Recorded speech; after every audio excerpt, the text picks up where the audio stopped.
if it isn't my friends who love hearing embarrassing stories about other people. Today's a good one.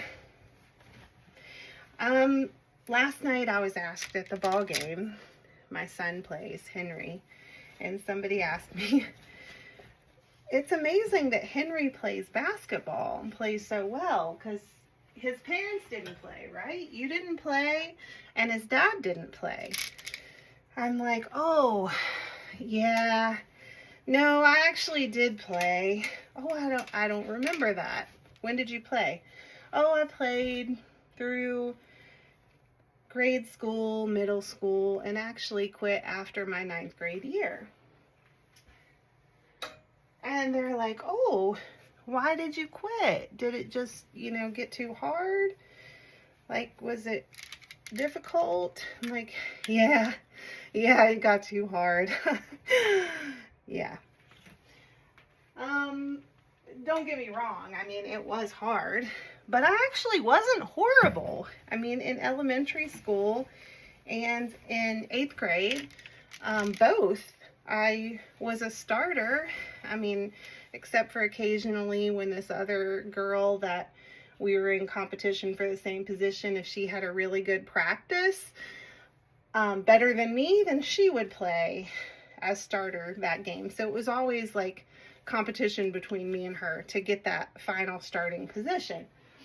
But that's okay. I really am a competitive person and I enjoyed it.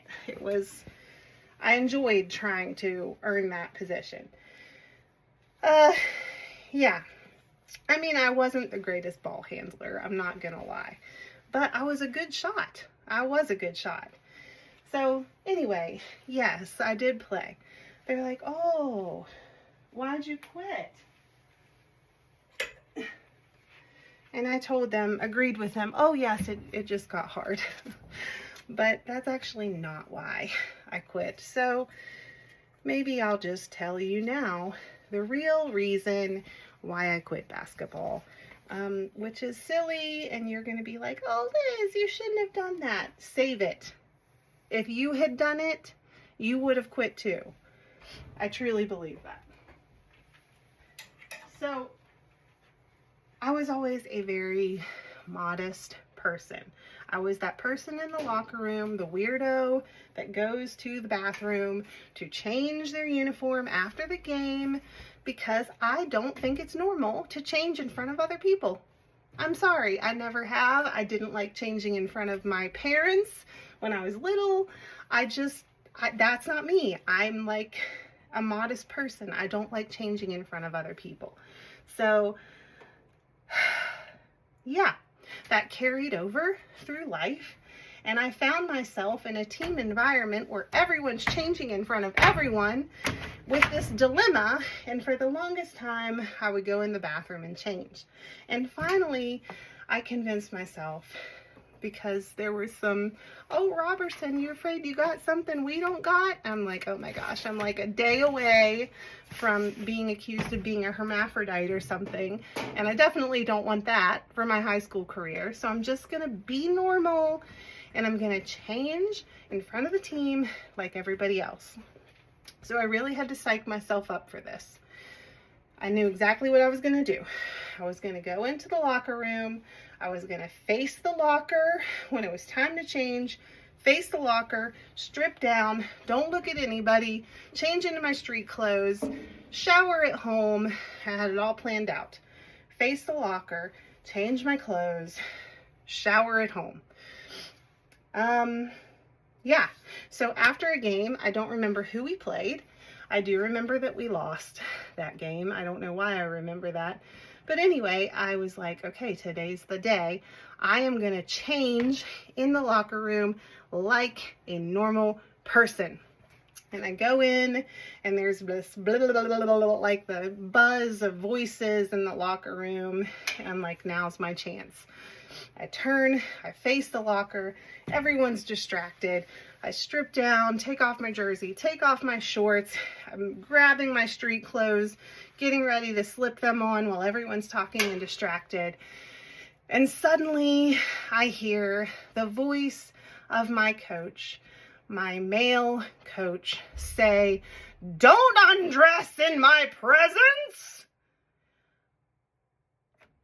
Pin drop. Total silence in the locker room. I spin around in my bra and underwear with the whole locker room looking at me in my bra and underwear, including my coach, and I think the assistant coach, who I don't remember who that was. Anyway, he changed like 20 shades of red, maybe even a purple or an eggplant. I'm not sure. I immediately tried to cover myself with my street clothes or my jersey or whatever I could grab. And I sat down and I was trying to cover up. And this is the stuff of nightmares, really, the things that you dream like you're naked in front of a crowd of people, except it wasn't a dream, it wasn't a nightmare, it was actually happening to me, Queen Modest, who used to change in the bathroom and had to psych myself up for that day anyway. I'm not a quitter. I did finish the rest of the year, even though me and that coach never could make eye contact after that day. We could not look each other in the eye, and I still feel badly for putting him in that position, and I didn't mean to do it. But anyway, I just couldn't do it after that. I couldn't do it. I lived the ultimate nightmare for myself, and I realized there are probably worse things, but not for somebody who's modest, okay? And I just didn't play after that. I didn't want to risk the chance of another coach seeing me in my underwear. And that is the reason. That is the true reason of why I quit basketball. And yes, it's stupid. Yes, it's silly. You probably wouldn't have done that. But, you know, you live and you learn. And at least I never found myself almost naked in front of an athletic coach again. That's the story. That's what happened. That's why I stopped playing basketball.